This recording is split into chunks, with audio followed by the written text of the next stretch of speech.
हमला कर रहे हो?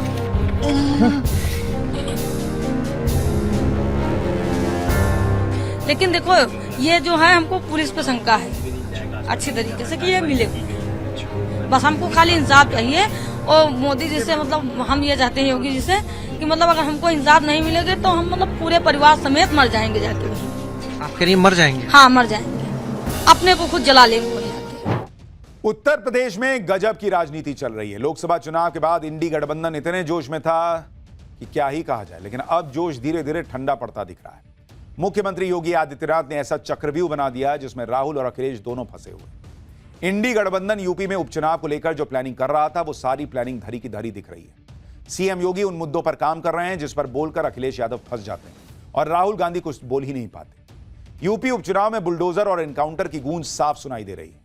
बहराइच में रामगोपाल मिश्रा की हत्या के आरोपियों का एनकाउंटर हुआ। अब आरोपियों के अवैध अतिक्रमण पर बुलडोजर भी चलने वाला है। इस माहौल के बीच अखिलेश का पीडीए कार्ड कितना काम करेगा यह भी सवाल है। राहुल का संविधान बचाओ नैरेटिव और जातिगत जनगणना का मुद्दा पहले ही हरियाणा में फेल हो चुका है और बीजेपी फ्रंट फुट पर हिंदुत्व की पिच पर खेल रही है। बहराइच की घटना में क्या अपडेट है वो आपको बताऊंगा और यह भी बताऊंगा कि कैसे बहराइच के मामले में इंडी गठबंधन फंस गया। लेकिन पहले इंडी गठबंधन के अंदर चल रही उठापटक के बारे में सुनिए। यूपी में उपचुनाव की तारीखों का ऐलान हो गया है। मिल्कीपुर को छोड़कर 9 सीटों पर बाइपोल है। इन 10 सीटों पर टिकट बंटवारे को लेकर कांग्रेस और समाजवादी पार्टी में बहुत दिनों से चर्चा चल रही थी। फिर पता चला कि चुनाव तो 9 पर ही है।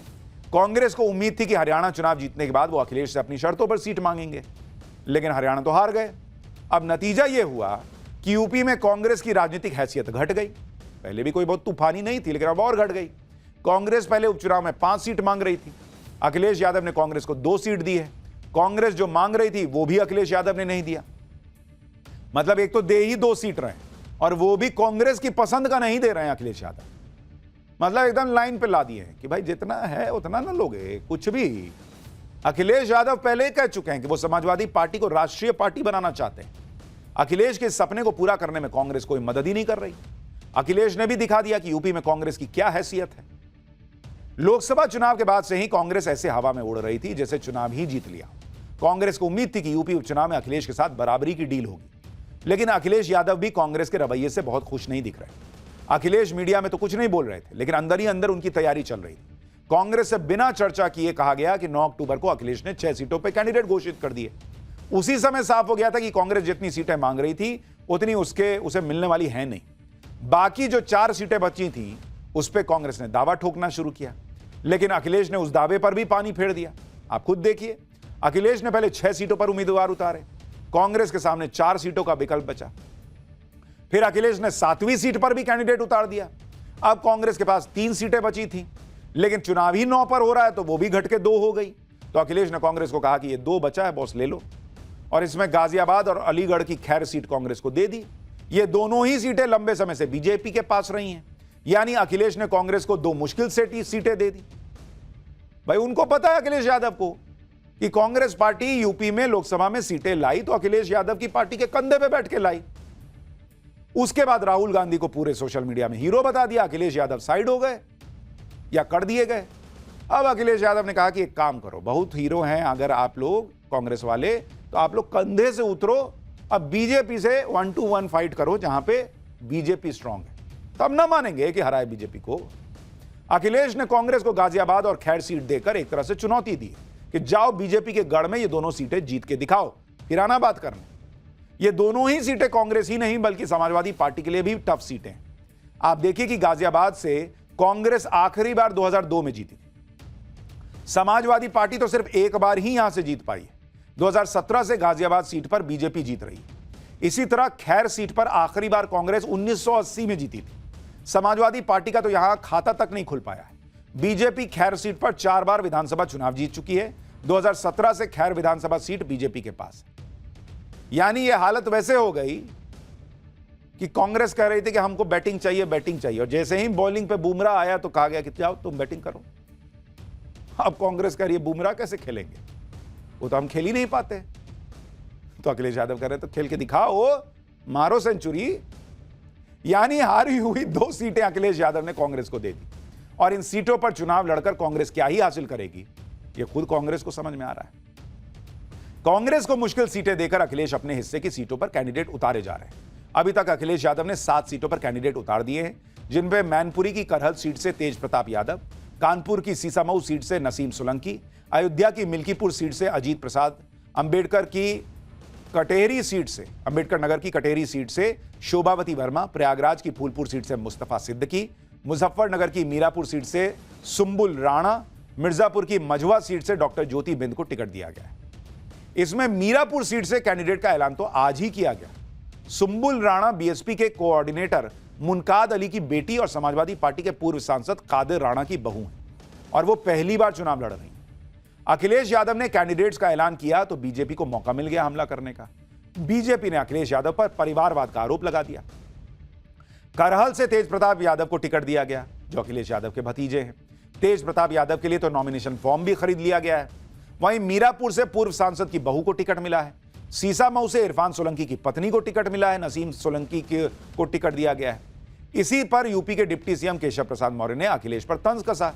केशव प्रसाद मौर्य ने कहा कि जातिवाद और परिवारवाद तुष्टीकरण के प्रतीक है। सपा बहादुर श्री अखिलेश यादव तीनों चीजें उनमें कूट कूट कर भरी हैं। भाजपा ही वर्तमान, भाजपा ही भविष्य।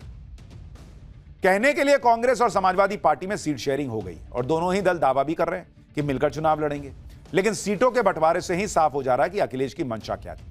दूसरी तरफ बीजेपी की तैयारियां नेक्स्ट लेवल पर है। बीजेपी हर सीट के लिए विनिंग कैंडिडेट की तलाश कर रही है। इसके लिए लगातार उम्मीदवारों की स्क्रीनिंग चल रही है। सूत्रों के मुताबिक यूपी बीजेपी ने संभावित कैंडिडेट्स की लिस्ट केंद्रीय चुनाव समिति को भेज दी है और वहां से हरी झंडी मिलने के बाद उम्मीदवारों का ऐलान होगा। बीजेपी की संभावित लिस्ट में किस किस का नाम है वो भी आपको बताता हूं। गाजियाबाद से संजीव शर्मा के नाम की चर्चा चल रही है। फूलपुर से दीपक पटेल, अनिरुद्ध पटेल और कविता पटेल, सीसामऊ से सुरेश अवस्थी, नीतू सिंह और नीरज, खैर से भोला दिवाकर और मुकेश सूर्यवंशी, मंझवा से सुचिस्मिता मौर्य और सीएल बिंद, कुंदरकी से शेफली सिंह, रामवीर और मनीष सिंह, कटेरी से धर्मराज निषाद और अवधेश द्विवेदी, करहल से संगमित्रा मौर्य, सलोनी बघेल और अनुजेश का नाम चल रहा है। मिल्कीपुर से बाबा गोरखनाथ और चंद्रभान पासवान का नाम चल रहा है। तो ये संभावित कैंडिडेट्स हैं। इनमें से किसका नाम फाइनल होगा ये तो अभी पता चलना बाकी है। अच्छा, जो उपचुनाव हो रहे हैं उनमें से 3 सीटें बीजेपी के पास थी, 2 उसके सहयोगियों के पास थी। इस बार बीजेपी की कोशिश है कि सभी सीटों पर एनडीए गठबंधन का परचम लहराया जाए। उत्तर प्रदेश उपचुनाव की लड़ाई को और दिलचस्प बनाने के लिए बीएसपी और ओवैसी की भी एंट्री हो गई। इन दोनों की एंट्री से अखिलेश और कांग्रेस को नुकसान होने की चर्चा हो रही है। बीएसपी ने अपने दम पर उपचुनाव लड़ने का फैसला किया है। बीएसपी ने अभी तक 5 सीटों पर कैंडिडेट उतार भी दिए। ओवैसी की पार्टी पल्लवी पटेल के साथ मिलकर चुनाव लड़ेगी। एआईएमआईएम 2 सीटों पर और बाकी पर पल्लवी पटेल की पार्टी लड़ेगी। आपको सुनवाता हूं कि उपचुनाव को लेकर ओवैसी क्या कह रहे हैं। हमारी बहन मोहतरमा पल्लवी पटेल साहिबा के साथ इस चुनाव में जाएंगे, लड़ेंगे। और जहां तक मुझे हमारे उत्तर प्रदेश के अध्यक्ष ने बताया है कि 2 सीट पर हम लड़ेंगे और बाकी सीट पर जो हमारी बहन पल्लवी पटेल तय करेगी वो लड़ेंगे, मगर हम लोग साथ मिलकर लड़ेंगे ये बाई इलेक्शन। कुल मिलाकर उपचुनाव में अखिलेश यादव और कांग्रेस की मुश्किल बढ़ती जा रही है। अखिलेश यादव खुद अपने लिए मुश्किल खड़ी कर रहे हैं, अगर यह कहा जाए तो गलत नहीं होगा, क्योंकि अखिलेश यादव पीडीए के समीकरण को साधने के लिए यूपी की कानून व्यवस्था पर सवाल उठा रहे हैं। एनकाउंटर को गलत बता रहे हैं। सुल्तानपुर से लेकर बहराइच तक अपराधियों के एनकाउंटर पर अखिलेश का रुख अपराधियों के पक्ष में ही दिखाई दिया है। अगर पिछले कुछ समय से अखिलेश और समाजवादी पार्टी का हाल देखें तो अखिलेश ने सुल्तानपुर एनकाउंटर पर सवाल उठाए थे। अखिलेश ने मंगेश यादव के एनकाउंटर को हत्या बताया था। बहराइच एनकाउंटर को अखिलेश ने सरकार की नाकामी बताया।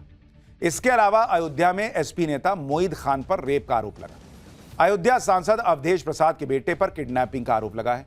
समाजवादी पार्टी के नेता फेक करेंसी रैकेट में शामिल पाए गए। समाजवादी पार्टी के सांसदों और विधायकों के व्यवहार पर भी सवाल उठे। अखिलेश यादव सेलेक्टिव अप्रोच के साथ अपराध की घटनाओं पर बयानबाजी कर रहे हैं।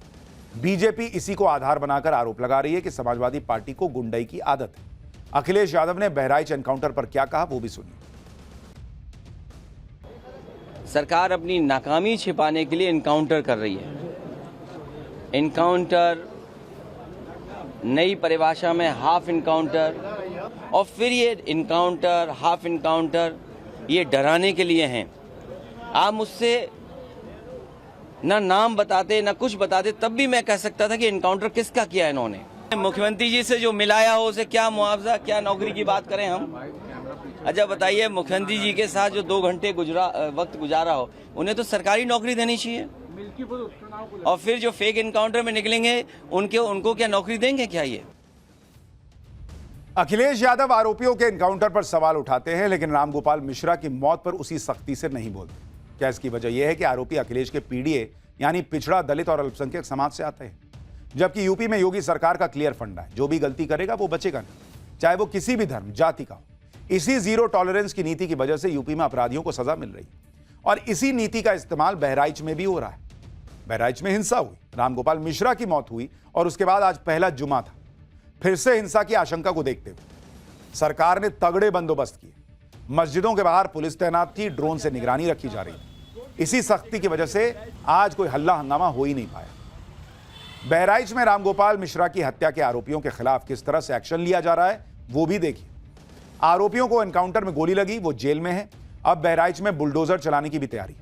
बहराइच में बड़े पैमाने पर अतिक्रमण हुआ है, और इसमें रामगोपाल हत्याकांड के आरोपी भी शामिल हैं।